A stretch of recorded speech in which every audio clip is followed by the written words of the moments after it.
Hello everyone. आज हम लोग पढ़ने वाले हैं सब्जेक्ट वर्ब एग्रीमेंट। और सब्जेक्ट वर्ब एग्रीमेंट का आज आखिरी पार्ट होने वाला है, पार्ट नंबर 4। और ट्रिक्स जो बचे हैं वो आप लोग को आज दिखाते हैं। और ये सब्जेक्ट वर्ब एग्रीमेंट फिर हम लोग का कंप्लीट हो जाएगा। इसके बाद आप लोग को पीडीएफ मिलेंगे। बाकी तो मैंने काफ़ी सारे सवाल कराए हैं एग्जाम्पल के तौर पे, और ज़रूर देखिएगा आप लोग सॉल्व कर पाएंगे। तो चलिए शुरू करते हैं। ये हम लोगों ने पढ़ लिया था, तो फटाफट से पार करते हैं।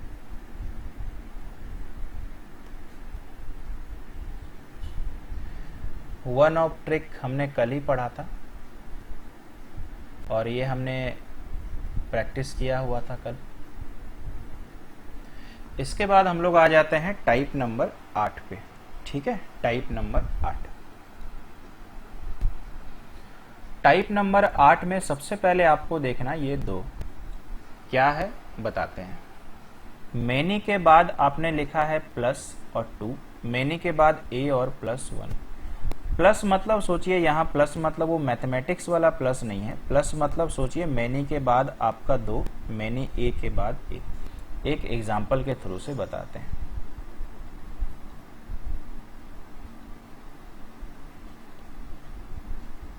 मैंने लिखा मैनी स्टूडेंट्स और मैंने लिखा मैनी ए स्टूडेंट। देखिए, सबसे पहला, जब भी आपको मैनी लिखना हो तो मैनी खुद में अपना, हमारे हिसाब से दो जो वर्ड है ना, वो खुद में ही दो है, यानी प्रोफेशनली बोला जाए तो प्लूरल है। तो जब भी आपको मैनी लिखा रहेगा तो आपको ये आगे वाला जो शब्द रहेगा, मैनी याद रखिएगा हमेशा काउंटेबल के लिए ही लगता है। तो पहले तो ये सस्पेंस खत्म कर दें कि मैनी के साथ वाटर आ सकता है, मैनी के साथ आपका राइस आ सकता है, ये नहीं आएगा। क्यों? मैनी याद रखना है कि ये काउंटेबल वर्ड है, और हमेशा याद रखना कि मैनी जो है 2 नंबर का वर्ड है, तो इसके बाद भी 2 नंबर का वर्ड ही आना चाहिए। तो ये लिखा हुआ है कि मैनी प्लस 2, यानी मैनी के बाद 2 नंबर का शब्द आना चाहिए। इसी को अगर हम लिख दे मैनी ए, तो ध्यान रखना ए का मतलब तो एक ही होता है, तो याद रखिएगा इसके बाद जो शब्द आएगा वो 1 नंबर वाला होना चाहिए। इसीलिए मैंने ट्रिक्स बनाया मैनी ए प्लस 1। समझ रहे हैं? अब क्या सर दोनों का हिंदी मतलब अलग अलग होता है? नहीं, दोनों का हिंदी मतलब एक ही है, बहुत सारे बच्चे। ठीक है, बहुत सारे बच्चे। समझ रहे हो? बस ग्रामर में इसको बोलने का तरीका अलग है और वर्ब लगाने का तरीका अलग है। तो सबसे पहले तो आपने समझा कि मैनी को यूज कैसे करते हैं। अगर केवल मैनी बोलना है तो आगे वाला शब्द प्लूरल यानी 2 नंबर का होना चाहिए। अगर आप मैनी ए लगाते हो तो आगे वाला शब्द 1 नंबर का होना चाहिए। एक तो बात ये हो गया। अब ये अगर आपको दिखाई पड़े तो पहले तो यहाँ गलती चेक करिएगा। जब ये क्रॉस चेक करके आप आगे बढ़ गए तो फिर आपको वर्ब देखना है। अब मुझे बताइए, जैसे आपने पहले वाले को चेक किया तो ये 2 हो गया कि नहीं? तो जो वर्ब लगेगा यहाँ पे उस वाले में एस नहीं होना चाहिए। यही जो हम लोग पढ़ के बड़ा हुए हैं, बार बार फॉलो कराना है। सेम हमारे पास आ गया मैनी ए स्टूडेंट। तो मुझे बताइए ये वाला वर्ड क्या है? 1 नंबर वाला। तो जो वर्ब होना चाहिए उसमें एस लगना चाहिए। बस यही हमारा गोल्डन ट्रिक है टाइप नंबर 8 का। मुझे पूरा भरोसा है, पक्का आप समझ गए होंगे। आइए कुछ एग्जांपल्स आपके लिए मैंने लिया है। लिखा हुआ है मैनी, ए नहीं लिखा है, तो पहले तो एग्जाम में चेक करेंगे कि आगे वाला शब्द 2 नंबर होना चाहिए, है क्या? तो हमारी भाषा में 2 आपको पता। अब मैंने लिख दिया मैनी टेबल्स। अब इसमें से सेलेक्ट करना यार क्या होगा? तो 2 के साथ तो एस नहीं आता है, यानी ये गलत है, ये सही है। वापस अपने को हिंदी नहीं करना पड़ा। ठीक, चलिए। इसके बाद लिखा गया है मैनी मैन। अब आप यहाँ पे ये टेंशन मत ले लेना कि यहाँ पे यार सर ऐसी तो नहीं लगाया है। मैनी के बाद हमेशा याद रखना कि 2 नंबर वाला वर्ड हुआ, और हम लोग नाउन पढ़ के बड़ा हुए हैं। तो मुझे आप बताइए कि ये 2 नंबर वाला वर्ड है कि नहीं? स्पेलिंग देखिए, MEN। तो मैन का प्लूरल मैन ही तो होता है। 2 के साथ एस कभी नहीं लगता है, यानी ये गलत, ये सही। आगे तो पढ़ना ही नहीं पड़ रहा है। समझ रहे हैं, कोई दिक्कत नहीं आ रहा। इसी दोनों एग्जाम्पल को मैंने डाइवर्ट करके लिख दिया है। मेनी ए टेबल, तो ए के बाद एक नंबर वर्ड एकदम सही है, टेबल्स लिख देगा तो पक्का गलती। कभी कभी एग्जाम वाला ना ऐसे करके गलत कर देता, मेनी ए टेबल्स, तो ए लग गया तो यानी ये एक नंबर होना चाहिए। मेनी के लिए बता रहे हैं, तो यानी यहाँ पर सोचो आप गलत। तो यार एक लग गया तो एक के साथ वर्ब में एस आता है तो वाज हो जाएगा, ये गलत हो जाएगा। लास्ट वन सेम लिखे हैं, मेनी ए मैन सही है, ए मैन स्पेलिंग देखिए MAN वाला है, एक ही है, एक के साथ एस लगेगा, ये नहीं लगेगा।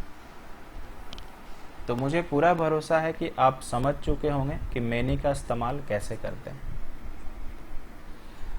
अब ये कुछ जो आप देख रहे हो ये और ये एग्जाम पे आ चुके हैं, उसको मैंने जानबूझ के दोनों कंडीशन पे लिखा है, बाकी एक बार हम पढ़ देते हैं। लिखा हुआ है मेनी ए स्टूडेंट, बस आपको चेक करना है कि सही है कि नहीं। तो एग्जाम में आपने यहाँ तक देखा, बिल्कुल सही है, ए के बाद एक होना चाहिए और एक के साथ वाज आता है, दैट्स इट, इतना ही चेक करना है। ए जो सेकंड वाला लिखा है ना, हम बार बार जानबूझ करके उसको लिख दिए हैं ताकि लोग दोनों को लेके चले। फिर लिखा हुआ यार मेनी स्टूडेंट्स, यानी मेनी के बाद दो आता है, ए नहीं रहने से दो के साथ एस नहीं आना चाहिए, यानी ये सही है। अब तो वर्ब से आप परिचित हो गए, वाज वेयर हैज हैव यही सब होता है। नेक्स्ट वन हमारे पास है मेनी फैंस, जो ऊपर वाला लिखा होगा ना वो एग्जाम में है, जो नीचे वाला लिखा वो मैंने लिखा हुआ। तो मेनी फैंस यानी ये 2 नंबर वाला वर्ड है, 2 के साथ एस नहीं आना चाहिए, पक्का सही है। इसी को मैंने घुमा के लिख दिया, मेनी ए फैन अगर रहेगा तो ए के साथ एस आना चाहिए। ध्यान रखिएगा, फिर से रिपीट करते हैं, दोनों का हिंदी मतलब सेम होगा। इसका मतलब भी बहुत सारा पंखा और इसका मतलब भी बहुत सारा पंखा, ठीक है। नेक्स्ट वन हमारे पास है Rita, I have told you many A time. देखो ध्यान रख रहे हैं, मेनी ए के साथ क्या आता है 1, यानी देखिए ये 1 है। और अगर आप आगे पढ़िए, Rita I have told you many, देखो टाइम्स, बहुत बार आप सुनते भी होंगे बोलते क्रम में, ये 2 होना चाहिए तो 2 है। तो आई होप आपने एग्जाम का भी पढ़ लिया एग्जाम्पल, फिर तो आपको PDF मिलेगा और मेनी अब आप पक्का समझ चुके हैं। आइए आगे की ओर चलते हैं। इसके बाद हम लोग पढ़ने वाले हैं एक बहुत ही, सोचिए कि सब्जेक्ट वर्ब एग्रीमेंट का एक बहुत ही छिपा हुआ रूल, कलेक्टिव नाउन। और कलेक्टिव नाउन मुझे लग रहा है कि हमने पढ़ लिया है, उसको सब्जेक्ट वर्ब एग्रीमेंट में कैसे प्रयोग करें, ठीक है ना। तो कलेक्टिव नाउन जो हमारे पास होता है उसका मतलब होता है ग्रुप ऑफ वर्ड, जो आप याद करो बहुत सारा आपने पढ़ के पहले से रखा हुआ है। तो आपको क्या याद रखना है कि कलेक्टिव नाउन में जो वर्ब लगता है यही थोड़ा सा टेंशन वाला है। कभी वर्ब एक के अनुसार लगता है, कभी वर्ब 2 के अनुसार लगता है। कैसे तय करेंगे, आइए मेरे साथ बने रहिए, बताते हैं। सबसे पहले मुझे बताइए, अगर याद करो तो फैमिली हमने पहले से पढ़ कर रखा है, कलेक्टिव नाउन इसको ऐसे समझिए कि मुझे बताइए फैमिली तो बहुत लोगों से मिलके बनता है, ये तो बात एकदम सही है, लेकिन आप मुझे बताइए अगर आपको बोला जाए कि आपकी फैमिली कितनी है तो आप कितना बोलेंगे, 4 फैमिली थोड़ी बोलेंगे। इसको ऐसे सोचिए, ठीक है, हम समझाते हुए चलेंगे। तो फैमिली मुझे बताइए एक ही होती है ना, मेंबर्स बहुत सारे होते हैं, तो इसका मतलब फैमिली कितना हुआ, एक, और एक के साथ वर्ब में एस लगता है, इसीलिए देखिए अंडरलाइन किया हुआ एस लगा। ऐसे करके समझ के बनाना, ये थोड़ा सा आपको सोच के बनाना पड़ेगा। नेक्स्ट वन हमारे पास है टीम। तो मुझे बताइए टीम, जैसे मान लीजिए क्रिकेट टीम ले लें, फुटबॉल टीम ले लें, तो हमारे पास क्रिकेट टीम कितने हैं, एक ही है ना, वही तो खेलने को जाता है, चाहे वो अंडर 19 हो चाहे वो अबव 19 हो, है ना।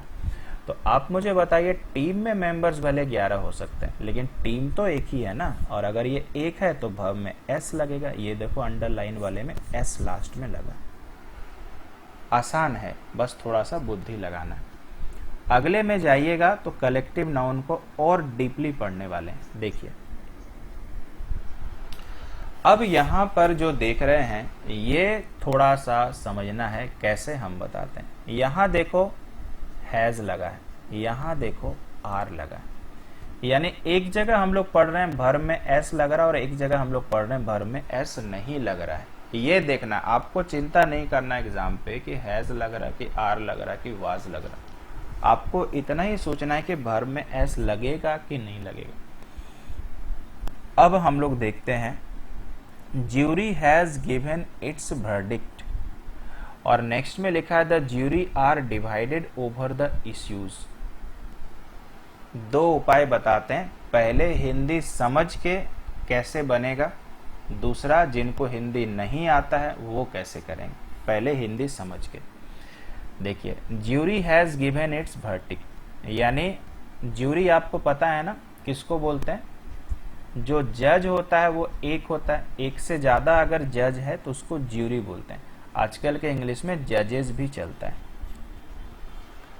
तो इसका हिंदी हो गया कि ज्यूरी ने अपना निर्णय दिया। ठीक है, jury has given its verdict, jury ने अपना निर्णय दिया। तो आप मुझे बताइए, ज्यूरी जब निर्णय सुनाता है, जब जज निर्णय सुनाता है, बहुत सारा जो जज रहता है 3 या 4, तो निर्णय बताइए 4 जज 4 निर्णय थोड़ी बताएगा, निर्णय तो एक ही होता है ना। तो मैंने सोचा कि यहाँ दिमाग लगाया कि सभी ज्यूरी ने निर्णय सुनाया तो निर्णय एक ही होगा, यानी ये सेंटेंस में बिहेवियर एक का आ रहा और एक के साथ एस लगता है, इसलिए एस लगा। ये पहले हम हिंदी करवाते हैं, फिर बिना हिंदी किए हुए। नेक्स्ट है द ज्यूरी आर, पहले पूरा सेंटेंस पढ़ते हैं। The jury are divided over the issues, यानी बोला गया कि ज्यूरी जो है ना, जो ज्यूरी मान लीजिए 4 थे 5 थे, वो लोग जो मुद्दा चल रहा था उसमें बंट गए, मतलब अलग अलग हो गए कि यार मेरा ये फैसला है, मेरा ये फैसला है। तो अलग अलग हो गए तो मतलब सोचिए एक से ज्यादा हो गए, और एक से ज्यादा का मतलब होता है 2, तो 2 के साथ भव में ऐसा आता है नहीं, इसलिए ये सही है। तो ये था दोनों का अंतर, हिंदी के अनुसार किस तरह से आपको फैसला लेना है। ठीक है, अब आपको मैं दिखाता हूं, ठीक है, कि अगर कोई बच्चा इसका हिंदी करने ही ना सके तो कैसे होगा। गोल्डन ट्रिक्स पकड़ के चलिएगा। एक तो गोल्डन ट्रिक्स है इट्स, जब भी किसी सेंटेंस में इट्स दिख जाए और आपको कलेक्टिव नाउन का प्रयोग करना है तो आपको एक के अनुसार वर्ब लगाना है, और अगर इट्स नहीं रहेगा तो 2 के अनुसार लगाना है। कहानी खत्म है ना। ये सब आपको कोई नहीं बताने वाला है, क्योंकि जो इंग्लिश का टीचर खुद रिसर्च नहीं किया है तो उनको क्या पता चलेगा। ठीक है, एक तो तरीका ये हो गया, दूसरा तरीका सिखाते हैं। अगर किसी भी कलेक्टिव नाउन में आपको वर्ब सेलेक्ट करना है तो बस इसके बाद आप खोजो, ठीक है ना। एक बहुत अच्छा बेहतरीन ट्रिक्स आपको बताते हैं। इसके बाद आपको खोजना क्या है, इट्स वाला तो आप समझ ही गए हैं, ठीक है। इसके बाद आपको मात्र खोजना है, आगे में पढ़िए 1 शब्द है, आगे में पढ़िए 2 शब्द है, आगे में पढ़िए 3 शब्द है। ये भी मैंने अपने रिसर्च में खोजा तब बता रहे। और यहाँ पे फिर आर कितने शब्द हैं, 1 2 3 4, ठीक है। ये 10 में 10 में मैंने ट्राई किया, खोज के सब पे काम करता। तो याद रखना कि मिनिमम अगर 3 वर्ड हैं, अगर कुछ भी बस ना चले तो ये ब्रह्मास्त्र है। मिनिमम अगर कलेक्टिव नाउन में वर्ब के बाद 3 वर्ड हैं तो पक्का 1 के अनुसार लगाना है। 3 से अगर ज्यादा हो गया, 5 6 7 8 9 10 जितना भी रहे, 4 से शुरू होकर, तो आपको 2 के अनुसार लगाना। अब इससे बेहतर क्या हो सकता है यार। इंग्लिश में कुछ नहीं समझ में आया तभी हमारा ब्रह्मास्त्र चल रहा है, इसलिए तो कोर्स का नाम ही ब्रह्मास्त्र है। क्लियर, आगे चलते हैं। नेक्स्ट हमारे पास हो गया, ठीक है, नेक्स्ट हमारे पास द कमिटी डिसाइड्स, देखो यहाँ पे लगा हुआ as, how to proceed. The committee were asked to raise their hands, तो यहाँ पे लगा। अब हम लोग अपना ब्रह्मास्त्र ट्रिक यूज करेंगे, यहाँ पर हिंदी नहीं करेंगे, क्योंकि हिंदी करके तो हमारे 40 में से कितने को बोलेंगे, गिनती ही नहीं है। ठीक है, चलिए तो हिंदी नहीं कर रहे हैं, ठीक है। 40 में से सब बच्चा तो यार वैसे ही है, ठीक है। इसको पॉजिटिव में लीजिएगा। हम तो बार बार बोलते हैं अगर आप हिंदी जानते हो तो इंग्लिश सीखने में टाइम लगेगा, नहीं जानते हो तो जल्दी सीख जाएंगे। तो हम लोग ब्रह्मास्त्र चलाते हैं, यहाँ पर वर्ब मैंने डिसाइड किया, इसके बाद कितने वर्ड हैं, 1 2 3, 3 के लिए कैसा बिहेव होता है, 1 का, यानी ये वर्ड बन गया 1 के साथ एस लगता है। मजा आया। यहाँ पर फिर ये वर्ब है, कितने वर्ड हैं, 1 2 3 4 5, 3 से ज्यादा है, क्या बिहेवियर होगा, 2 के साथ एस लगता है, नहीं, ये हो जाए। ब्रह्मास्त्र ट्रिक मैंने आपको दे दिया, हिंदी करके बता देते हैं। The committee decides how to proceed, यानी समिति ने डिसाइड किया कि आगे क्या करना है, तो जब कमिटी ये डिसाइड करेगा तो सबका एक ही मत रहेगा, इसलिए ये एक।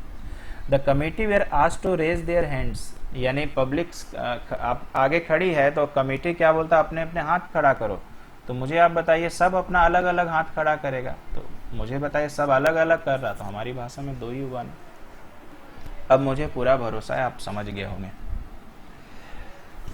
इसके बाद कुछ कलेक्टिव नाउन के और एग्जाम्पल्स हैं, ठीक है, देख लीजिए, इसमें तो कोई समस्या नहीं होगा। हाफ ऑफ माई फैमिली, तो फैमिली तो आपको पता है 1, लिव्स हो जाएगा। इसके बाद all of the class, class एक ही होता है, क्लास के बच्चे एक का एस हो जाएगा, ये तो आप सब लोग जानते हो। 10% ऑफ द पॉपुलेशन है ना, यानी एस। ये सब तो खैर आसान था, जो खराब वाला था वहां पे मैंने ट्रिक्स बता दिया। तो आई होप कलेक्टिव नाउन के ट्रिक्स आप समझ चुके हैं। अब हम लोग चले आते हैं आगे। यहाँ पे बायलिंगुअल मतलब क्या होता है, दोनों भाषा में। बायलिंगुअल मतलब एक्चुअली भाषा तो नहीं बोल सकते हैं क्योंकि भाषा यहाँ नहीं है। बायलिंगुअल मतलब दोनों, है ना, या बायलिंगुअल मतलब 2 ही होता है, बाई का मतलब 2, जैसे हम लोग बोल सकते हैं बायलिंगुअल लैंग्वेज, यानी दोनों भाषा में, ठीक है।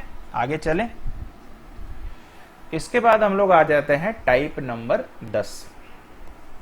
टाइप नंबर 10 में लिखा हुआ है, टाइटल पढ़िए, fractions, percentage, measurement and indefinite quantifiers, ठीक है। इसमें आता क्या क्या चीज है, तो इसमें आता है ऑल, फ्यू, मेनी, मच और सम। सबसे पहले तो ये कम से कम 5 वर्ड आपको याद रखने हैं। ऊपर वाला को मार लीजिए गोली ऐसे करके, ठीक है, गोली चला दीजिए, ठीक है। इसको गोली मारी, इसको रहने दीजिए। अब ये मेजरमेंट क्या है आगे हम आपको बताएंगे। फिलहाल के लिए भी सोचिए, दर्जी मेजरमेंट कैसे लेता है, मीटर सेंटीमीटर में। दुकान में जाते हैं मेजरमेंट कैसे करता है, ग्राम केजी में, ठीक है। और कहीं जाइए तो कैसे हो जाता है, ठीक है, लीटर में। तो मेजरमेंट मतलब वो सारा चाहिए आ गया। और फिलहाल ये 5 वर्ड आपके पास है। आइए आगे बढ़ते हैं, आगे कुछ समझने का प्रयास करते हैं। अब आपको ध्यान ये रखना है कि जितने भी ये वर्ड आएंगे, उसके अनुसार आपको 1 और 2 फैसला लेना है। और जितने भी मेजरमेंट वाले वर्ड होते हैं आपको पुख्ता तौर पे 100% मान के चलना है कि वो 1 होता है।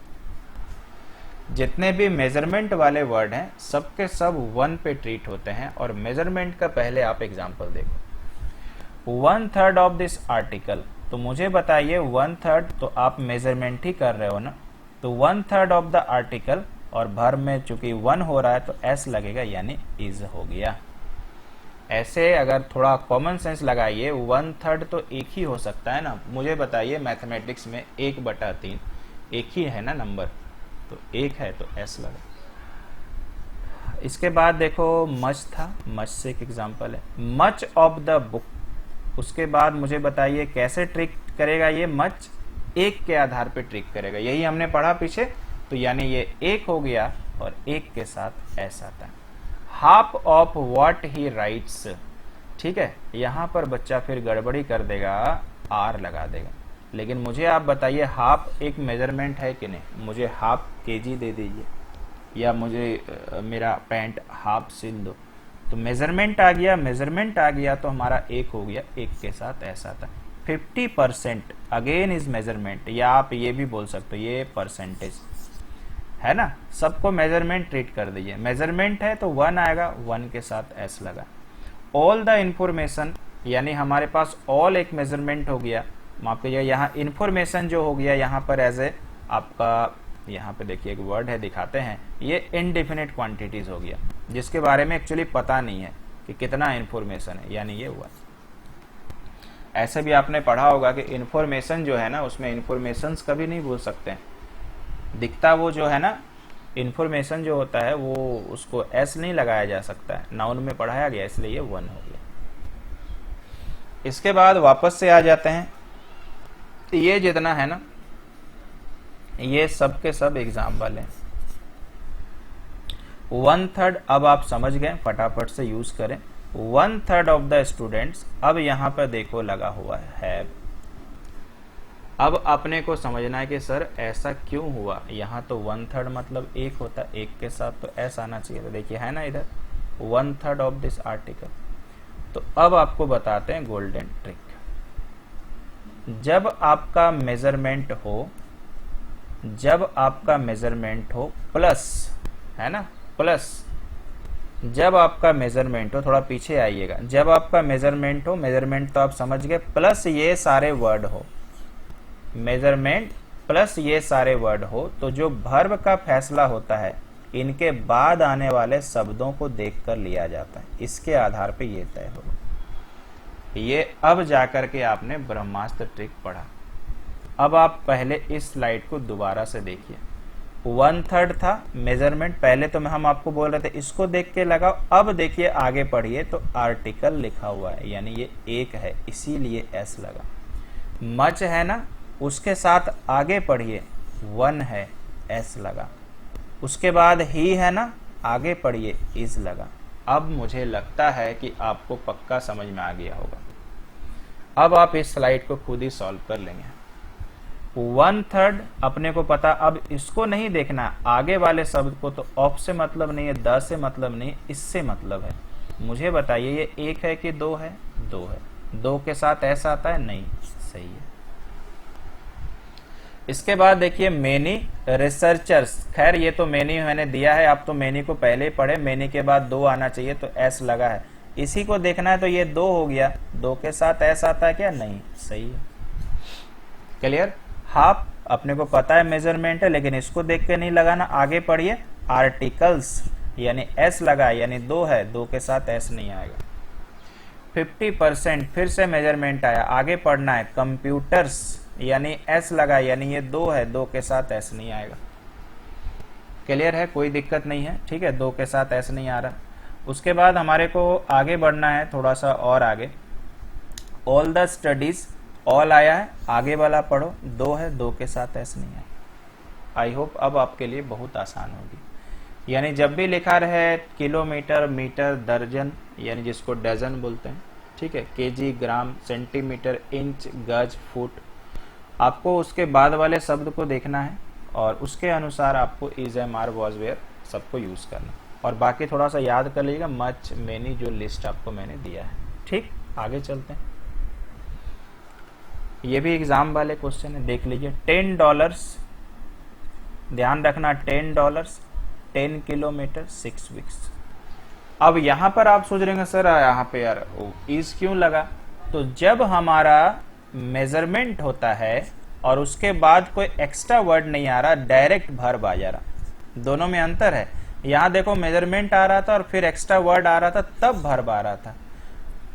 यहां पर डायरेक्टली मेजरमेंट आया क्योंकि $10 मेजरमेंट है। तो ध्यान रखिएगा, अगर मेजरमेंट के बाद डायरेक्ट वर्ब लगाना तो मेजरमेंट हमेशा 1 माना जाता है। आई होप दोनों में अंतर पता चला। तो मुझे बताइए $10 के बाद डायरेक्टली वर्ब लगाना है तो पक्का ये 1 होगा, क्योंकि आगे कोई शब्द ही नहीं है। नहीं तो बंदा डॉलर्स देख के आर लगा सकता है, ये गलती हो जाएगा। तो 1 के साथ एस लग रहा। फिर 10 किलोमीटर है, डायरेक्ट मुझे वर्ब सेलेक्ट करना, मतलब ये 1 होगा, एस लग गया। 6 वीक्स है, मेजरमेंट है किसी भी तरह का, यानी ये 1 होगा, क्योंकि डायरेक्ट वर्ब लगाना, यानी इस सही। आई होप कि दोनों में डिफरेंस आपको 100% क्लियर हो चुका होगा। ठीक है, ये था टाइप नंबर 10। चलेंगे थोड़ा आगे। इसके बाद हमारे पास वर्ड देखो क्या है। इसके बाद एक पर्टिकुलर वर्ड मैंने लिया, मेजॉरिटी एंड माइनॉरिटी। इसको पढ़ते हैं पहले। When majority and minority means an unspecified number more or less than 50% using a singular verb. इसके बोलने का मतलब है कि मेजोरिटी और माइनॉरिटी का मतलब या तो 50% से ज्यादा होता है, 50% से ज्यादा होगा तो मेजोरिटी यूज होगा, 50% से कम होगा तो माइनॉरिटी यूज होगा।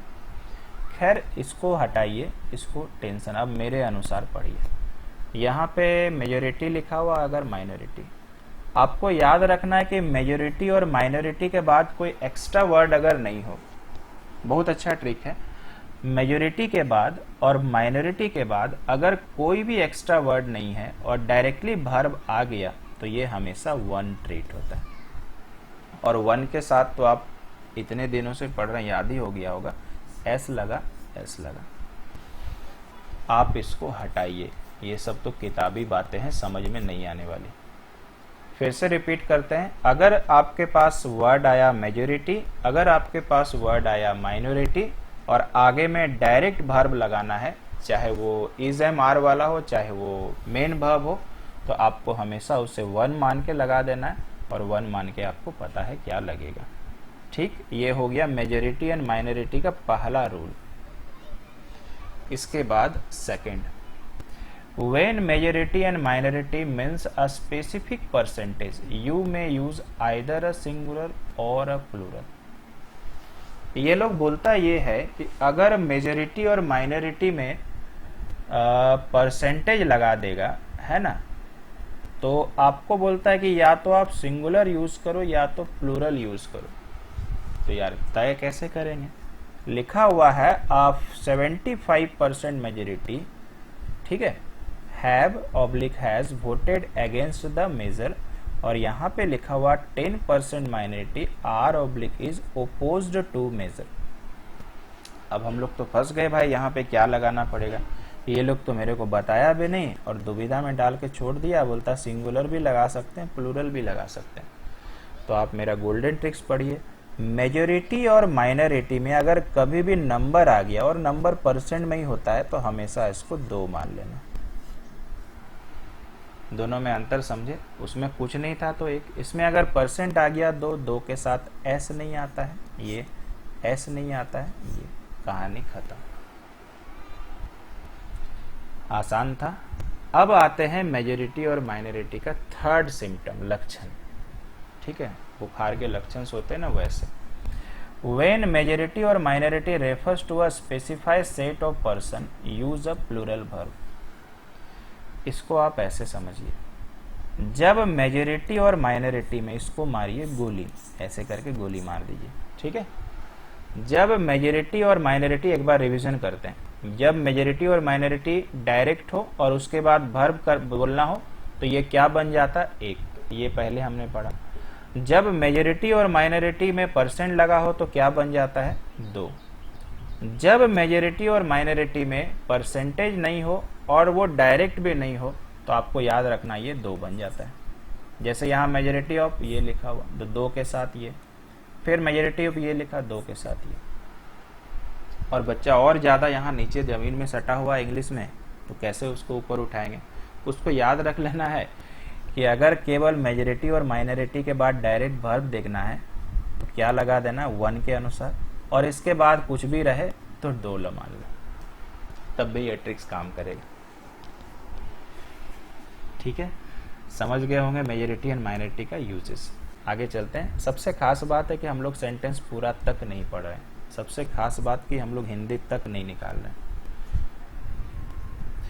इसके बाद हम लोग आ जाते हैं आखिरी नंबर का कहानी, और यह हमारा पूरा सब्जेक्ट वर्ब एग्रीमेंट खत्म ही होने वाला है।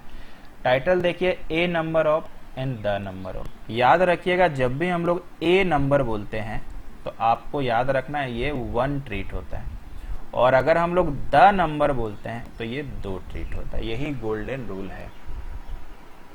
इंग्लिश में कभी कभी ऐसा भी मजाक आपके साथ होता है कि ए बोलने से 1 हो रहा, द बोलने से 2 हो रहा। तो फिर से रिपीट कर लीजिए, ए नंबर बोलने से 1, द नंबर बोलने से 2। ठीक, काफी सारा एग्जाम्पल भरे पड़े हैं, सब के सब एग्जाम में आए पड़े।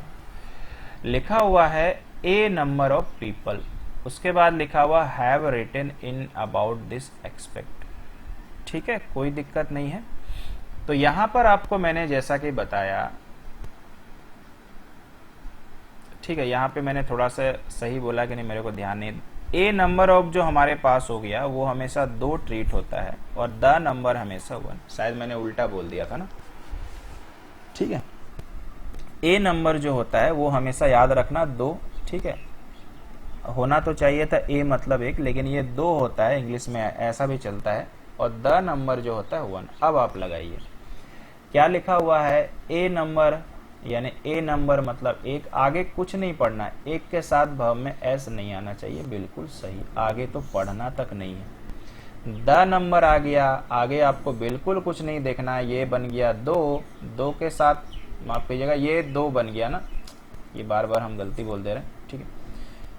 ए नंबर जो हमारे पास आ गया ये बन गया 2, 2 के साथ क्या आता, वर्ब में एस आता, जी नहीं, सही है। द नंबर हमारा बन गया 1, 1 के साथ क्या, आगे तो पढ़ना नहीं है, वर्ब में एस आता है, ये इज। फिर से द नंबर आ गया, आगे तो पढ़ना नहीं है, द मतलब हो गया 1, 1 के साथ एस आता है, वाज हो जाएगा। देख रहे हैं कैसे इंग्लिश में जंप मार रहे हैं बीच वाले को ब्लैंक करके। इसके बाद आ गया वापस से ए नंबर। ए नंबर का मतलब होता है 2, 2 के साथ क्या होता है, एस आता है क्या, जी नहीं। आंसर क्या होगा, वेयर। फिर आ गया देखिए देयर इज ऑब्लिक आर। यहां पर आपको दिख रहा है कि यार सर ए नंबर तो दिख नहीं रहा, लेकिन बाद में दिख रहा है। तो बाद में देखे चाहे पहले देखे, आपको लगाना अपने अनुसार है, ठीक है। तो ए नंबर यानी क्या हो गया, 2 हो गया, 2 के साथ क्या आता है, एस नहीं आता, यानी ये गलत, ये सही। यहाँ पे द नंबर दिख रहा है, द नंबर मतलब 1 होता है और 1 के साथ एस आता है, यानी ये सही, ये गलत। तो इससे आपने क्या शिक्षा लिया कि ए नंबर और द नंबर वर्ब के पहले भी हो सकता है, वर्ब के बाद भी हो सकता है, दोनों चलेगा, रूल वही रहने वाला है। तो अच्छे से इसको समझ गए होंगे। एक जगह जो मैंने मिस्टेक बोला था वहां मैंने करेक्शन कर दिया। तो आई होप कि आपका सब्जेक्ट वर्ब एग्रीमेंट खत्म हो चुका है ना। मतलब जितना आपको विस्तार से पढ़ाना था वो मैंने पढ़ा दिया है। आप यहाँ तक रिवीजन करें और अपने नए पीडीएफ के लिए तैयार हो जाइए। 1-2 दिनों के अंदर मिल जाएगा। पीडीएफ बनाने के पहले आप हमेशा कोशिश करिएगा कि पूरा पहले पढ़ लें, उसके बाद बैठिए तो अच्छा बनेगा। तो चलिए, क्लास कैसा लगा मुझे बताते रहिए, वीडियो को लाइक ज़रूर कर दीजिएगा। Thank you so much.